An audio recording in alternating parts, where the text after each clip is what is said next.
आप सभी का एक बार फिर से स्वागत है इस लेक्चर में। ठीक है, तो इस लेक्चर में हम लोग बात करेंगे स्टैटिक टॉपिक्स की, जैसे कि हम काफ़ी और टॉपिक्स के बारे में बात कर रहे हैं। ठीक है, हमने अब तक इन्वायरमेंटल स्टडीज़ के भी कुछ टॉपिक्स कवर कर लिए हैं। ठीक है, तो इस लेक्चर में हम कंटिन्यू करेंगे इन्वायरमेंटल स्टडी के साथ में ही, और हम इस टॉपिक को आज फिनिश कर देंगे। ठीक है, तो आइए शुरू करते हैं।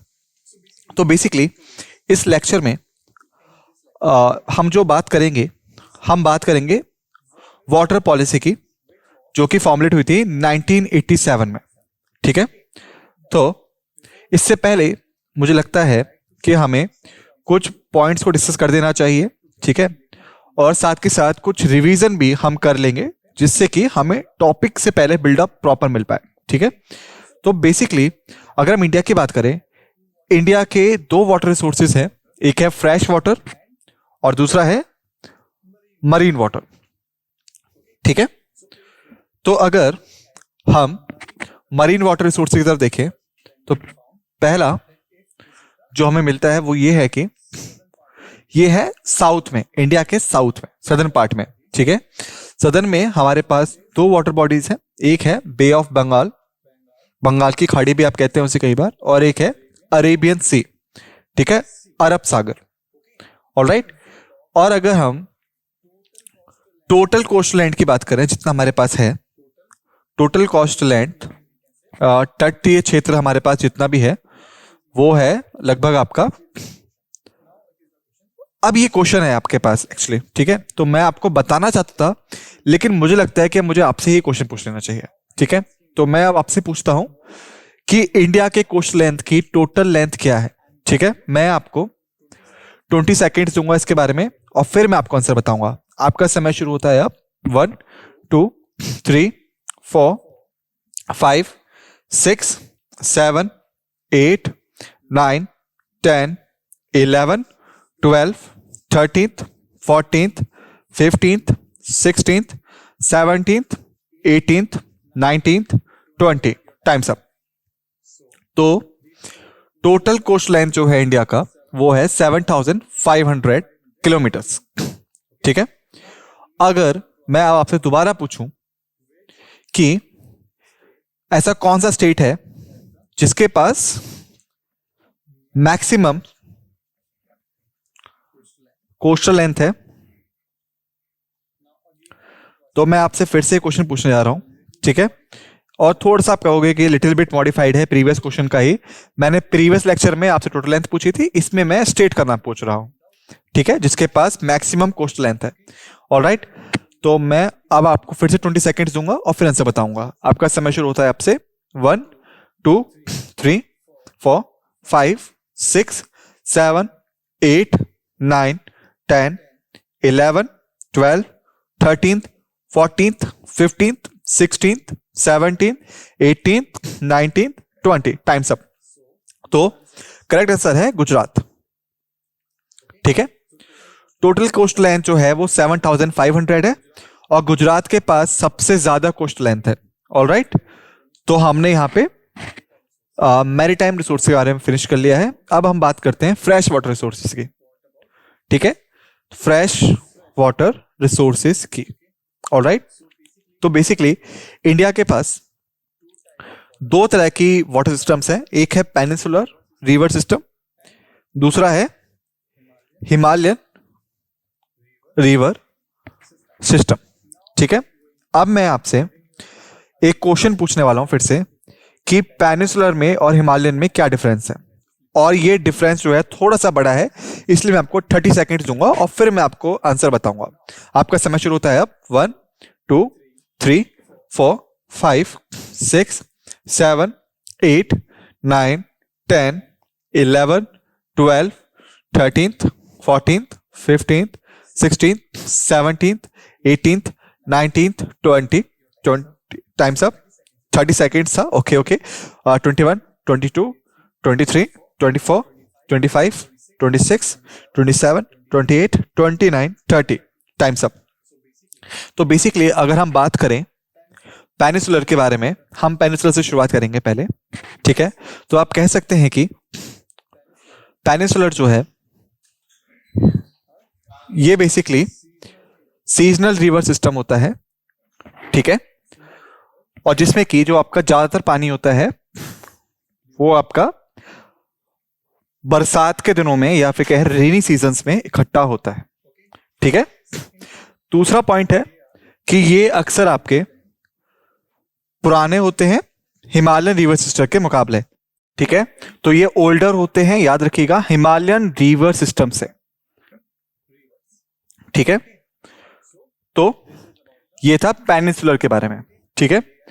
और ये आपके ज्यादातर मिलते हैं दक्षिणी इलाकों में, सदर्न एंड सेंट्रल में। ठीक है। मध्य और दक्षिणी पार्ट्स आप बोल सकते हो, इलाके आप बोल सकते हो। ठीक है। ये था पेनिनसुलर के बारे में।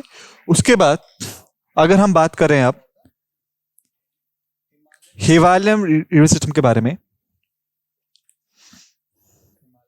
हिमालयन रिवर सिस्टम के बारे में। ठीक है। तो बेसिकली ये जो होते हैं आपके, ये होती हैं आपकी सदाबहार या फिर कहें सालाना पानी रहने वाली नदियां, जिसमें कि सालाना पानी रहता है। ठीक है। और आप कहेंगे फुल टाइम वाटर अवेलेबल रहता है इनमें। ठीक है। और सबसे ज्यादा एप्रोप्रिएट वर्ड है पेरिनियल बेसिकली। ठीक है। ये होते हैं आपके पेरिनियल रिवर्स। सेकंड पॉइंट है कि ये यंगर है पेनिनसुलर के मुकाबले। ठीक है। यानी नई है उनके मुकाबले, रिवर्स के मुकाबले। और थर्ड पॉइंट है कि ये आपके ज्यादातर कंसंट्रेटेड होते हैं या फिर ज्यादातर पाए जाते हैं उत्तरी भाग में या नॉर्थ पार्ट्स में। ठीक है। तो आप कह सकते हैं हिमालयन सिस्टम जो है वो आपके सालाना पानी रखने वाले सिस्टम है, जिसमें सालाना पानी रहता है। ये यंगर है। और सेकंड, ये आपके ज्यादातर नॉर्थ इलाकों में ही मिलते हैं। ठीक है। नदन पार्ट में ही आपको देखने को मिलेंगे। ऑलराइट। तो हमने यहाँ पे लिटिल बिट रिवीजन कर लिया है पेनिनसुलर और हिमालयन का। तो अगर हम बात करें वाटर पॉलिसीज की, तो बेसिकली हम बात करने जा रहे हैं सभी चीजों के बारे में जो मैंने आपको भी बताई। ठीक है। तो पहली है यहाँ पे वाटर पॉलिसी की पहली चीज, जो कि है integrated water resource management, short में IWRMB ने कहते हैं। ये पॉलिसी एम्फेसाइज करती है अडॉप्ट करने के लिए एक integrated water resource management approach को, जो इन्वॉल्व करती है कोऑर्डिनेशन, प्लानिंग और मैनेजमेंट सभी एस्पेक्ट्स में वाटर रिसोर्सेज के, जैसे कि surface water, ground water, rain water. ठीक है। तो बेसिकली हम जानते हैं कि सरफेस वाटर होता है कुछ इस प्रकार का।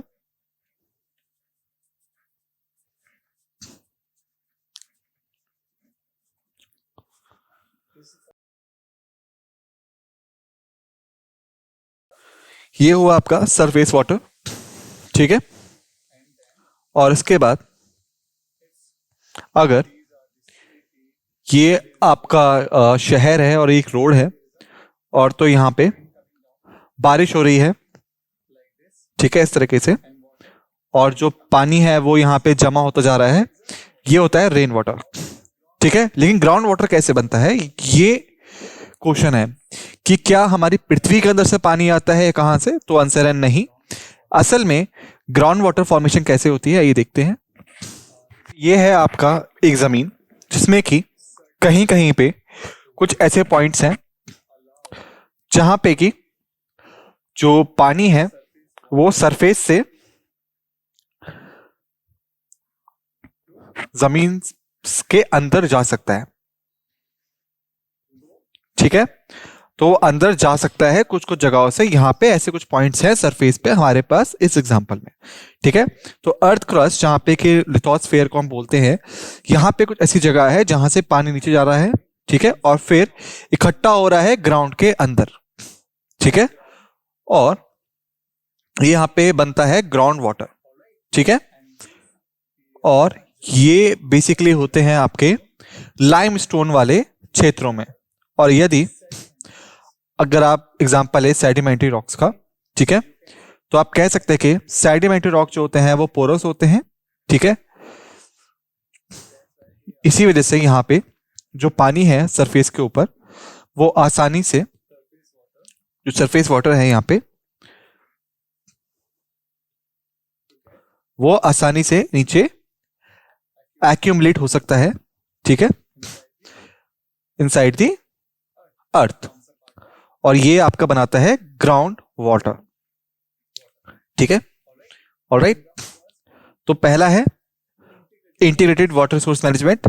ठीक है, ये बेसिकली प्रोवाइड करता है कोऑर्डिनेशन, प्लानिंग और मैनेजमेंट सभी वाटर रिसोर्स के एक्सपेक्ट्स के, जैसे कि सरफेस हो गया, ग्राउंड हो गया और रेन वाटर हो गया। ऑलराइट, इसके बाद हमारे पास है सस्टेनेबल यूज। ठीक है, ये एडवोकेट करता है और सपोर्ट करता है सस्टेनेबल और इक्विटेबल यूज का वाटर रिसोर्सेज के, जो कि हम कंसिडरेशन में लाते हैं ताकि हम प्रेजेंट और फ्यूचर की नीड्स को मेंटेन कर सकें। ठीक है, जैसे कि बाकी रिसोर्सेज हमारे पास हैं, जैसे बाकी रिसोर्सेज हमारे पास है, जो वाटर है हमारे पास, वो भी हमारे पास लिमिटेड क्वांटिटी में, जो वाटर है हमारे पास वो भी लिमिटेड क्वांटिटी में होता है। तो ज्यादातर समय जो क्वेश्चन हमारे पास आता है वो ये आता है कि हम वाटर को लिमिटेड क्वांटिटी में क्यों बोलते हैं, कि अगर हम अर्थ सरफेस को देखेंगे 77% जो है वो वाटर है और 30 या 23% जो है वो ही सिर्फ जमीन है। ठीक है, जिस पे हम रहते हैं। तो अगर हम इन डेटा को देखें तो हम पाएंगे कि वाटर सरफेस जो है वो ज्यादा है लैंड सरफेस के मुकाबले। लेकिन कई बार आपने सुना होगा सेव वाटर, या लिखा होगा कि पानी को आप लिमिट में इस्तेमाल करें। इस टाइप के वर्ड्स आपने कई बार सुने होंगे। तो काफी बार आपको कंफ्यूजन हुआ होगा कि अगर हमारे पास इतना पानी है तो हमें इसकी फिक्र क्यों करनी चाहिए। असल में जो पानी हमारे पास है वो दो हिस्सों में डिवाइड है, फ्रेश वाटर, ठीक है, दूसरा है मरीन वाटर, या हम कहें खारा पानी। ठीक है, जो खारा पानी है उसमें सॉल्ट्स होता है और केमिकल्स इंक्लूड होते हैं, नेचुरल केमिकल्स बेसिकली, जिसे कि हम लोग पी नहीं सकते। ठीक है, और कई और क्रिएचर्स भी नहीं पी सकते, और साथ ही साथ इकोसिस्टम भी उस पर कार्य नहीं कर सकता। और आप कहें कि टेरेस्ट्रियल इकोसिस्टम जो है हमारा लैंड इकोसिस्टम है वो, यानी क्रॉप्स और एग्रीकल्चर जो है वो मरीन वाटर के साथ में नहीं हो सकती। ठीक है, जो रिमेनिंग फ्रेश वाटर है वो ही हमें सभी चीजों में सपोर्ट करता है, सभी एस्पेक्ट में सपोर्ट करता है। ठीक है, तो फ्रेश वाटर ही फिट होता है सभी एस्पेक्ट्स में। ऑलराइट, तो इसी वजह से जो फ्रेश वाटर है वो जरूरी है, और जो फ्रेश वाटर है वो सिर्फ 3% है। ठीक है, तो जब भी हम लोग इन आर्टिकल्स को देख रहे होते हैं, स्लोगन्स को देख रहे होते हैं, सेव वाटर, ड्रिंक वाटर और इन तरह की चीजों को, तो बेसिकली हम लोग 3% वाले डेटा की बात कर रहे हैं, ना कि 77% वाले डेटा की बात करते हैं। ऑलराइट, तो इसी वजह से जब भी हम लोग सस्टेनेबल डेवलपमेंट के लिए जाते हैं तो मैं फिर से आपको वही एग्जांपल दूंगा, जनरेशन 1 का, जनरेशन 2 का, जनरेशन 3 का, जनरेशन 4 का। ठीक है, तो जनरेशन 5 भी यहां पे है हमारे पास, और जनरेशन 6 भी है यहां पे। ठीक है, ऑलराइट, तो हम कह सकते हैं कि जो वाटर है वो हमें 1 से 2 को दिया, 2 से 3 को मिला, और ये हम जनरेशन 3 में है, तो हमारी जिम्मेदारी है कि क्योंकि जो 3% है जो वाटर हमें मिला हमारे पूर्वजों से, वो हमारी रिस्पॉन्सिबिलिटी है कि हम उसे अच्छे से इस्तेमाल करें ताकि जनरेशन 4 को भी वो मिल सके, जनरेशन 5 को भी मिल सके और जनरेशन 6 को भी मिल सके। ठीक है, जो कि नेसेसरी होता है सर्वाइवल के लिए, जिंदगी के सर्वाइवल के लिए आप कह सकते हैं। ठीक है, क्योंकि जो वाटर है वो सिर्फ ह्यूमन से इस्तेमाल नहीं करते, बल्कि बाकी कई सारे एनिमल्स और क्रिएचर्स भी इस्तेमाल करते हैं। ठीक है, और प्लांट और प्लांटेशन भी पानी को इस्तेमाल करता है। इसी वजह से सस्टेनेबल यूज जो है वो इंपॉर्टेंट हो जाता है, ताकि जो एफिशिएंट वाटर यूज है वो एंश्योर हो सके, एग्रीकल्चर, इंडस्ट्री और हाउस होल्ड में वो एफिशिएंटली डिवाइड हो सके। इसके बाद आगे बढ़ते हैं तो हमें मिलता है कंजर्वेशन ऑफ वाटर। ठीक है, ये जो पॉलिसी है ये एनकरेज करती है कंजर्वेशन ऑफ वाटर को कई सारे मेजर्स के थ्रू, जैसे कि हो गया rain water harvesting, watershed management और रिचार्जिंग ऑफ ग्राउंड वाटर। ठीक है, तो बेसिकली हम अगर नोटिस करें या हमने किया हो कि कुछ ऐसे इलाकों में ऐसी प्रैक्टिस होती हैं जिसे हम कहते हैं रेन वाटर हार्वेस्टिंग, या फिर कहें, ठीक है, रेन वाटर हार्वेस्टिंग्स। तो यहां पे होता क्या है बेसिकली, तो ये एक एग्जांपल है जो मैं आपको दूंगा कि जब भी बारिश आती है, ठीक है, जो छत है उन घरों की वो पानी को जमा कर लेती है, ठीक है, वाटर एक्यूमुलेट हो जाता है यहाँ पे। उसके पश्चात यहाँ पे कुछ पाइप लगी होंगी जो कि कनेक्ट होती हैं छत से और जाती हैं एक कुएं की तरफ, ठीक है। तो रूफटॉप से या छत से जो पानी है वो पाइप के जरिए होता हुआ उस कुएं में इकट्ठा हो जाएगा, ठीक है। तो यहां पे ये इस तरीके से कार्य करता है। तो ये जो पानी है ये बाद में आगे की चीजों में इस्तेमाल होता है। ये पहला सिनेरियो जो मैंने आपको बताया, ठीक है। इसे हम रूफ रेन वाटर हार्वेस्टिंग भी कहते हैं, ठीक है, क्योंकि जो पानी है वो छत पे जमा हो रहा है, ठीक है, उसके बाद ही वो कुएं में जा रहा है। ऑलराइट, सेकंड सिनेरियो हमारे पास है, वो जनरली फोकस करता है उन इलाकों में जहां पे की बारिश कम होती है। तो जनरली हम कुएं का इस्तेमाल करते हैं या फिर कहें टैंक का इस्तेमाल करते हैं, ठीक है, जहां पे कि जो पानी है वो जमा हो जाता है बारिश के दिनों में, ठीक है, और रेनी सीजन के बाद जो वाटर है जो यहाँ पे जमा हो जाता है, ठीक है, इन वेल्स में और टैंक्स में, कुएं में और टैंक में आप कह सकते हैं, ठीक है। और जब हमें इनकी जरूरत होती है तो हम इस पानी का इस्तेमाल करते हैं। तो ये होता है रेन वाटर हार्वेस्टिंग, और इसका मतलब होगा कि हमें रेन वाटर को बचा के रखना है, कंजर्व करना है। और जब हम वाटरशेड मैनेजमेंट की तरफ जाते हैं तो बेसिकली इसका मतलब होता है कि वाटरशेड से आप क्या समझते हैं, पहले हमें ये समझना होगा, ठीक है। तो मान लेते हैं ये एक लैंड एरिया है, ऑलराइट। तो हम जैसे जानते हैं कि जो नदी है वो पहाड़ों में ओरिजिनेट होती है, ठीक है, और उसके बाद वो जमीन पे बहती है या मैदानों में बहती है, ठीक है, और उसके बाद समुद्र में जाके मिल जाती है या कहें ओशन में जाके मिल जाती है, ठीक है। तो जो रास्ता है नदी का उसे हम कहते हैं बेसिन, ठीक है, या फिर कहें वाटरशेड। तो पहला है रिवर बेसिन और दूसरा है वाटरशेड। तो वाटरशेड मैनेजमेंट क्या होता है बेसिकली, कि जो इफेक्टिव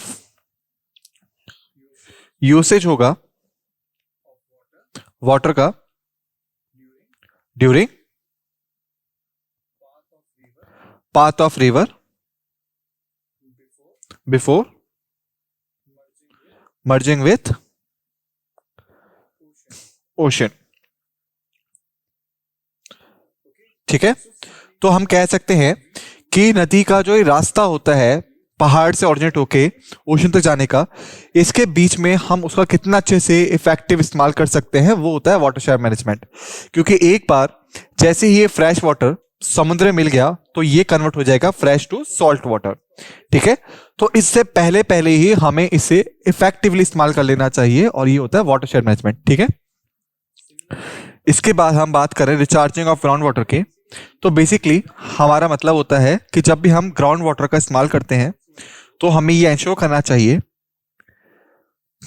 कि जो पानी है वो एब्जॉर्ब हो रहा है ग्राउंड में या नहीं।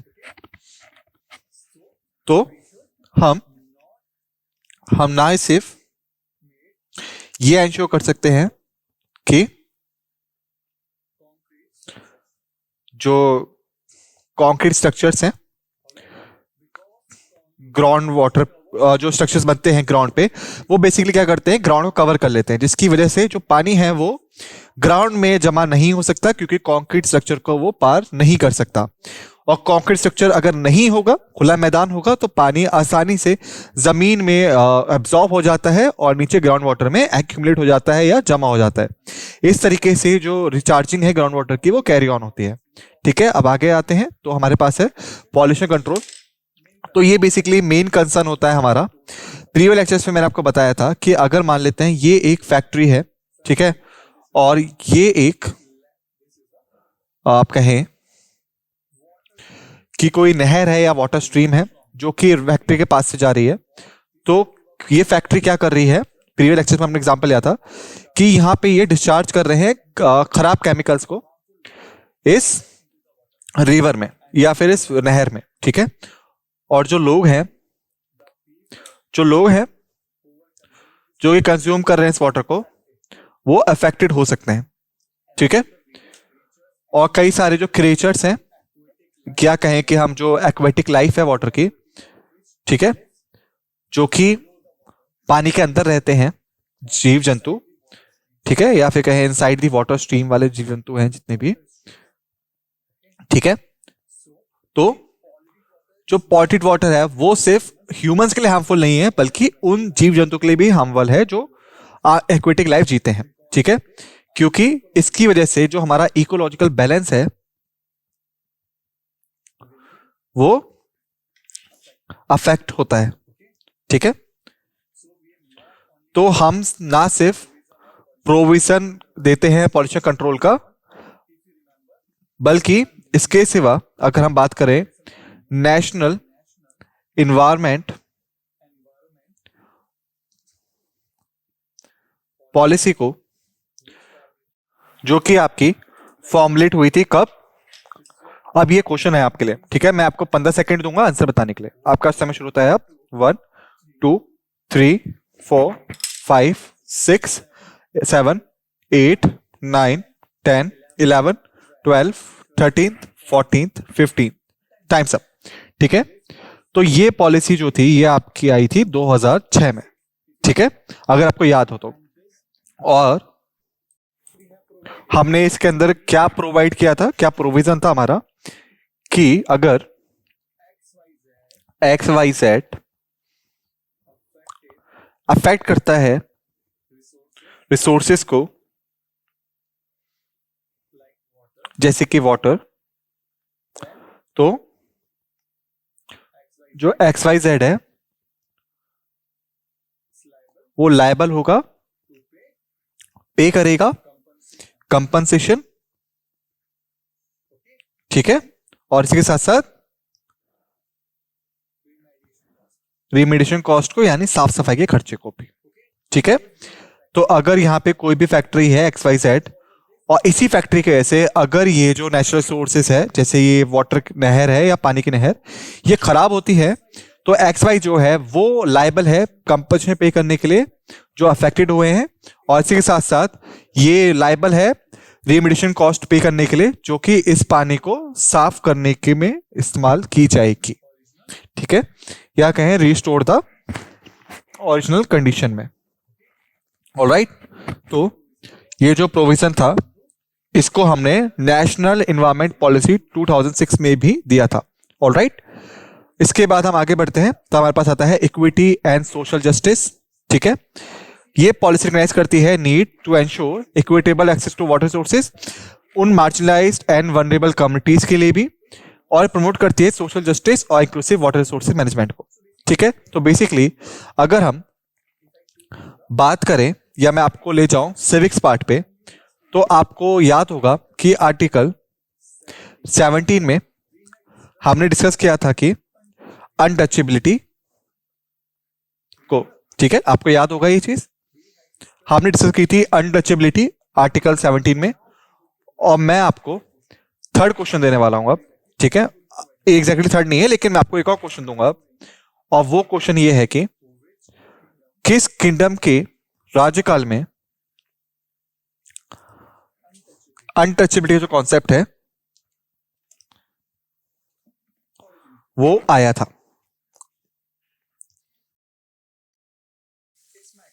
ठीक है, ये मेरा क्वेश्चन है आपसे, किस किंगडम के राजकाल में अनटचेबिलिटी का कॉन्सेप्ट आया था। ठीक है, आपका समय होता है अब आपके पास है 20 सेकेंड।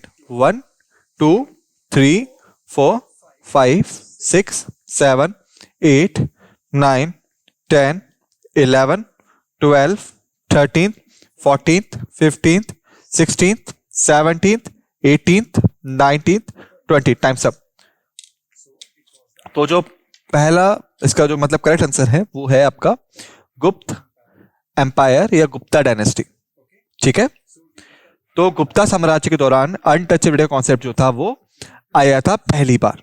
ठीक है, तो बेसिकली यहां पे कॉन्सेप्ट था अनटचेबल साथ में कि उनको गांव के बाहर रहना होगा।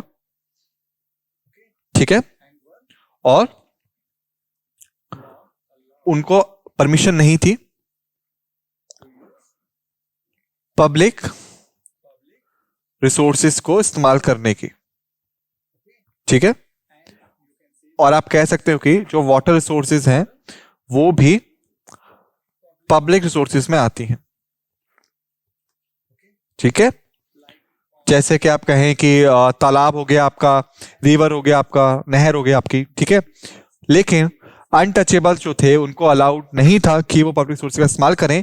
इसी वजह से वो वाटर पॉलिसी 1987 में उनको प्रोविजन दिया गया कि उनको भी जस्टिस देना चाहिए और वो भी इक्विटेबल एक्सेस को एंजॉय कर सकते हैं इस पर्टिकुलर रिसोर्सेज को।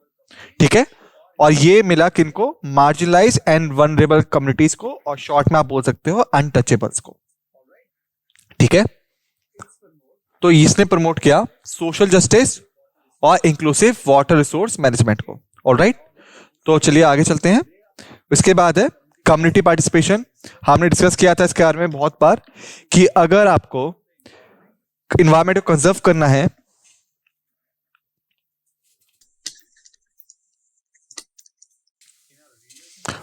असलियत में या रियल सिनेरियो में, तो आपको रिक्वायरमेंट होती है लोगों की। ऑलराइट, और यदि अगर लोग आपके साथ पार्टिसिपेट करते हैं तो ही आप इन्वायरमेंट को अच्छे से कवर कर सकते हैं, कंजर्व कर सकते हैं। और यदि लोग आपके साथ नहीं है तो आप कुछ भी कर ले, आप ऐसा नहीं कर सकते। तो ये पॉलिसी प्रमोट करती है एक्टिव इन्वॉल्वमेंट लोकल कम्युनिटीज का, जो कि इस्तेमाल करते हैं रिसोर्सेज को ग्राउंड लेवल पे। जैसा कि मैंने आपको बताया भी था कि अगर ये एक इंसान है जिसका रिसोर्स एबीसी से कोई लेने देना नहीं है, और यदि आप इसको बोलते हैं कि हमें एबीसी को बचाना चाहिए, तो ये पार्टिसिपेट ही नहीं करेगा। क्यों? क्योंकि एबीसी से इसका कुछ लेना देना नहीं है। लेकिन अगर हम बात करें उन लोगों की जो एबीसी का इस्तेमाल करते हैं, और अगर यदि आप इनसे पूछे तो ये कहेंगे हाँ, क्योंकि इनको एबीसी से बहुत सी चीजें मिलती हैं। तो इसी वजह से लोकल कम्युनिटीज का पार्टिसिपेशन बहुत ही इंपॉर्टेंट हो जाता है डिसीजन मेकिंग में, प्लानिंग में और मैनेजमेंट में। और ये इंक्लूड करता है पार्टिसिपेशन को कम्युनिटीज के। ठीक है, और यह हम कहें promotion of participatory irrigation management. Irrigation का इस्तेमाल होता है एग्रीकल्चर में। ऑलराइट, तो स्टूडेंट्स इस लेक्चर में हमने फिनिश कर दिया इन्वायरमेंटल स्टडीज को। ठीक है, अगले लेक्चर में हम डिफरेंट टॉपिक्स पर बात करेंगे। तब तक मैं चाहता हूं कि आप सभी फैक्ट्स एंड फिगर्स को अच्छे से रिवाइज कर लें जिसके बारे में हमने यहां बात की, ताकि आप अपने आप को अच्छी कंडीशन में पा सके जब हम लोग नेक्स्ट लेक्चर की बात करेंगे। साथ के साथ जब आप एग्जामिनेशन देंगे तो भी आप बेटर कॉन्फिडेंट फील करेंगे। इसके साथ हम इस लेक्चर को एंड करते हैं। आप सभी का धन्यवाद।